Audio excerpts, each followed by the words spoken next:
Olá pessoal, hoje vamos estudar base e dimensão de um espaço vetorial.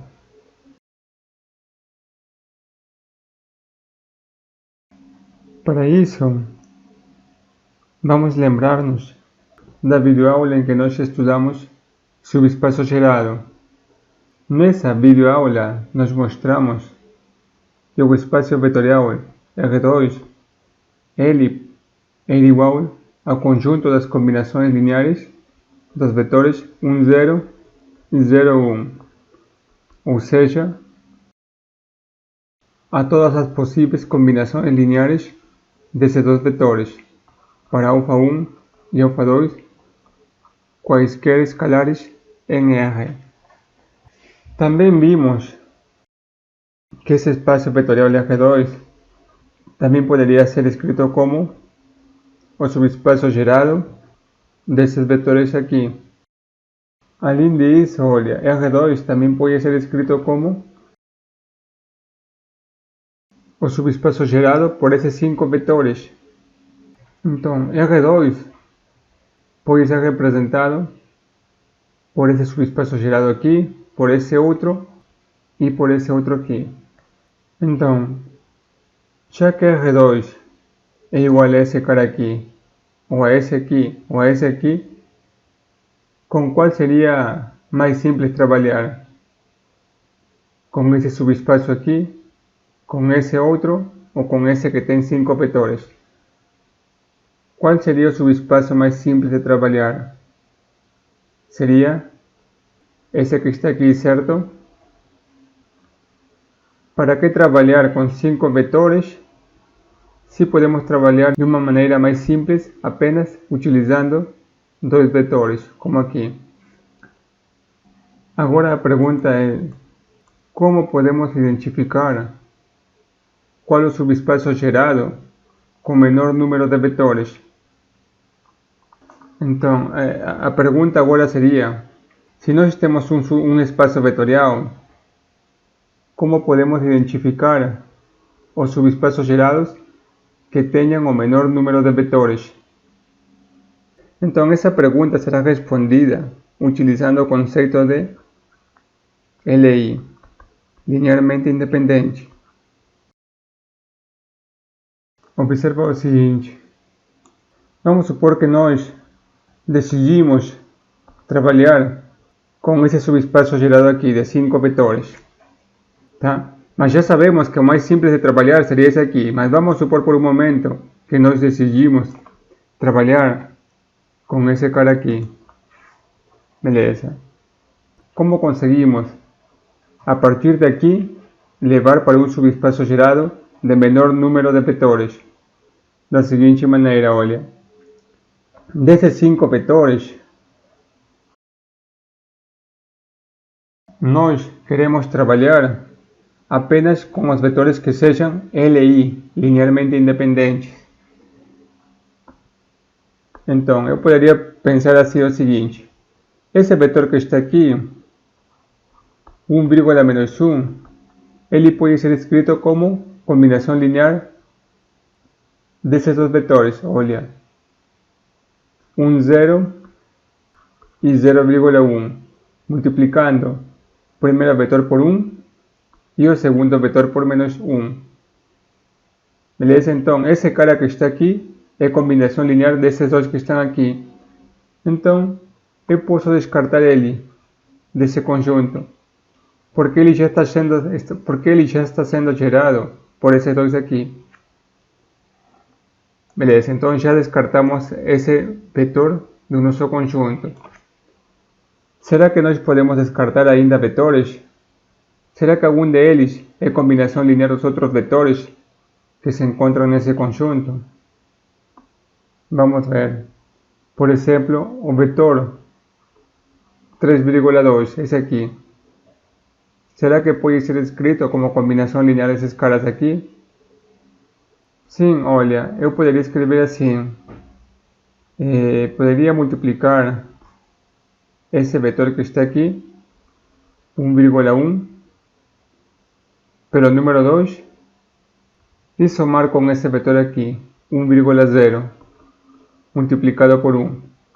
O resultado daria o vetor de coordenadas 3,2.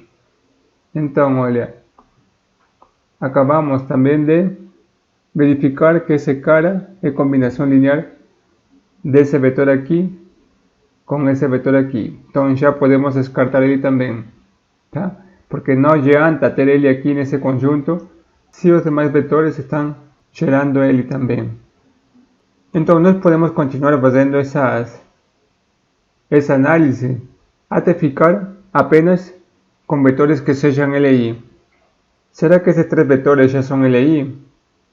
Vamos ver. Vamos analisar um vetor, por exemplo, 1,0.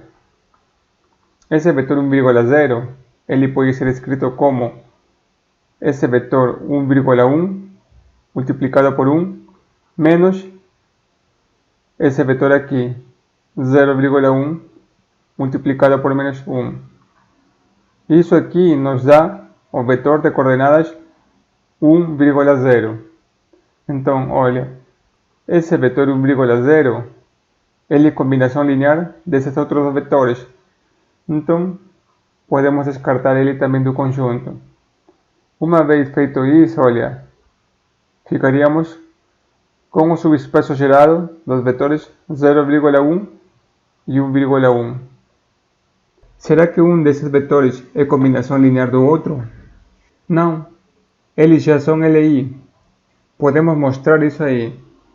Vou apagar aqui e mostrarei que esses dois vetores são LI. Faremos a combinação linear dos vetores 0,1 com 1,1 e essa combinação linear igual a 0. Devemos mostrar que alfa 1 igual a alfa 2 igual a 0 é a única solução possível. Então, abrindo a conta aqui, nós chegamos no vetor alfa 2, alfa 1 mais alfa 2 igual a 0,0. Então nós chegamos a um sistema igualando vetores. Alfa 2 deve ser igual a 0 e alfa 1 mais alfa 2 também deve ser igual a 0.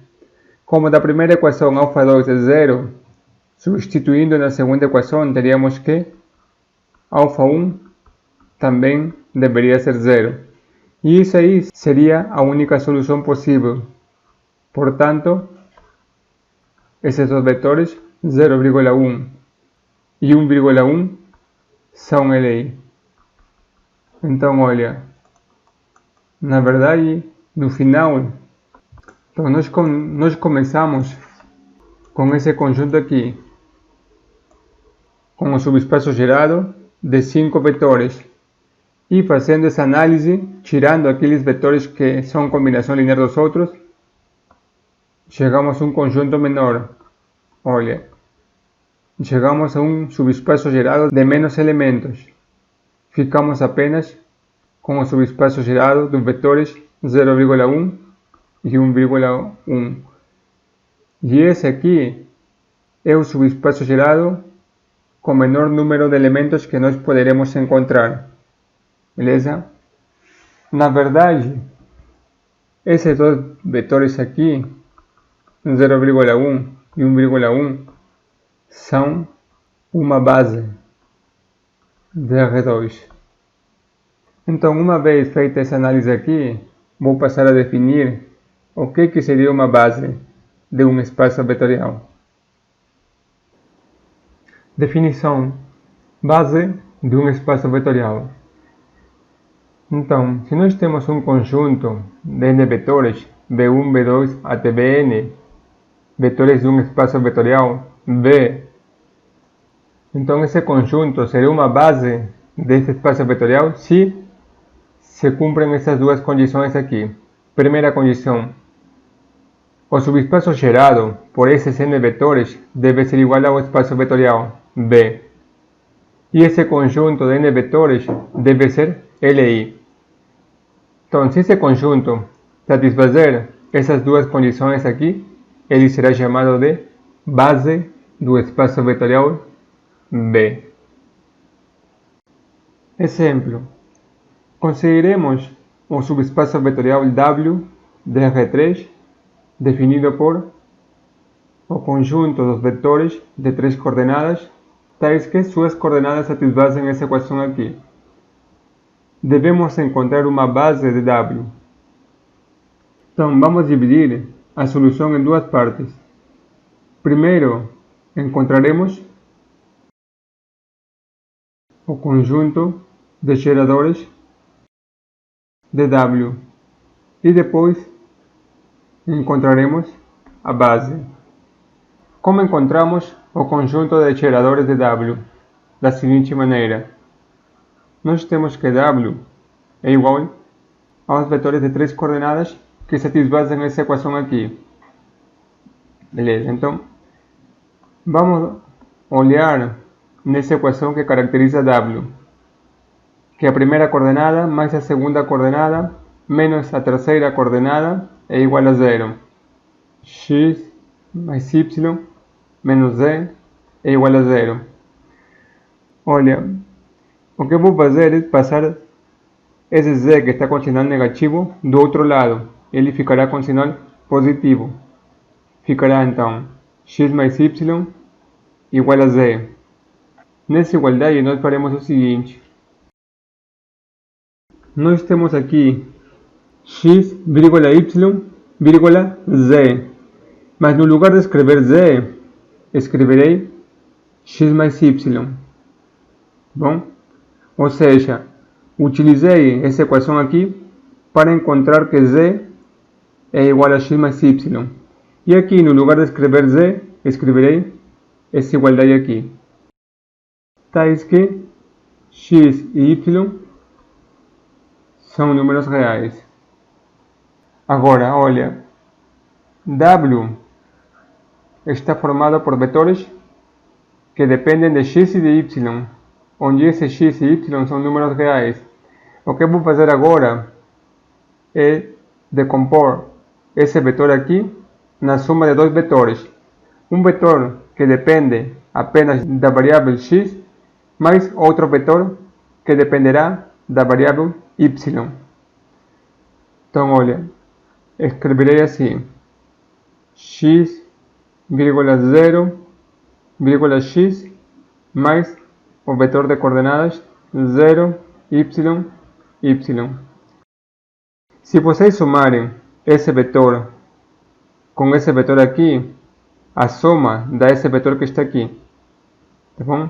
Teríamos x na primeira coordenada, mais y na segunda coordenada e x mais y na terceira coordenada. Uma vez feito isso, do primeiro vetor, vamos pôr em evidência a variável x. Ficará o vetor de coordenadas 1, 0, 1. Mas, no segundo vetor, vamos pôr em evidência a variável y. Teríamos y em evidência e ficaria o vetor de coordenadas 0, 1, 1. Uma vez feito isso, quem seria esse conjunto aqui? Observa que x e y estão variando nos reais. Eles podem pegar qualquer valor nos números reais. Quem seria esse conjunto aqui? Por exemplo, para quem não está conseguindo enxergar, quem seria esse conjunto aqui? 1, 0, 1, 0, 1, 1.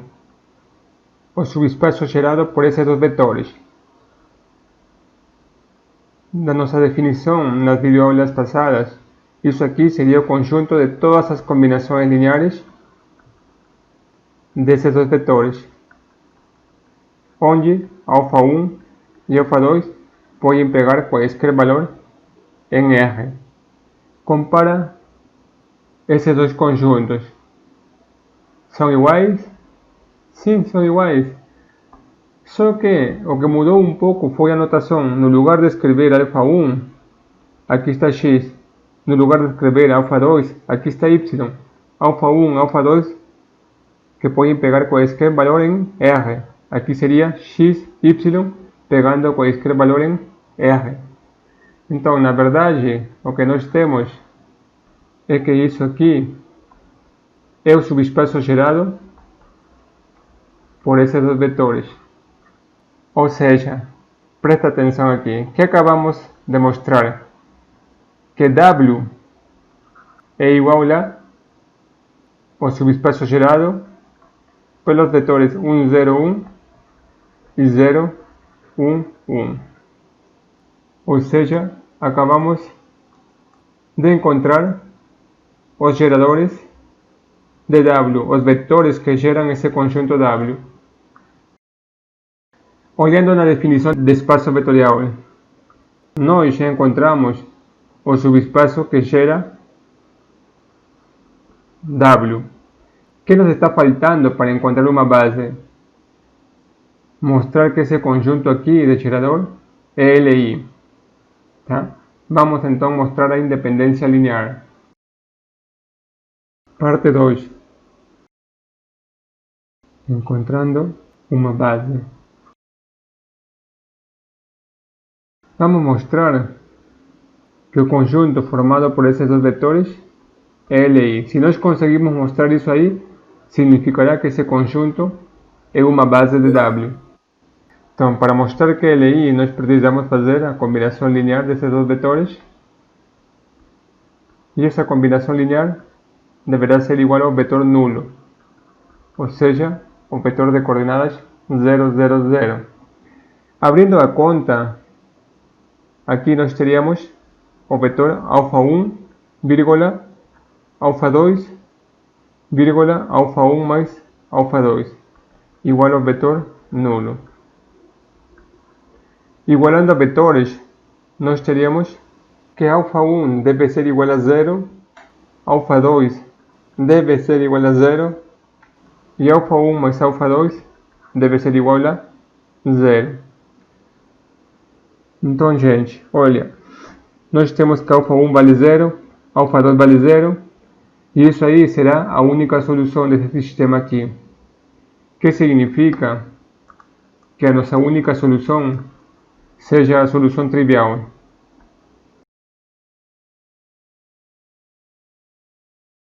Que a única solução desse sistema seja a solução trivial significa que esse conjunto é LI. Portanto, esse conjunto é LI. Então, olha, então observa, acabamos de mostrar que esses dois vetores geram a W e acabamos de mostrar que esses dois vetores são linearmente independentes. Isso aqui é justamente a definição de base de um espaço vetorial. Se esse conjunto satisfaz essas duas condições que nós já mostramos, significará que ele é uma base de W.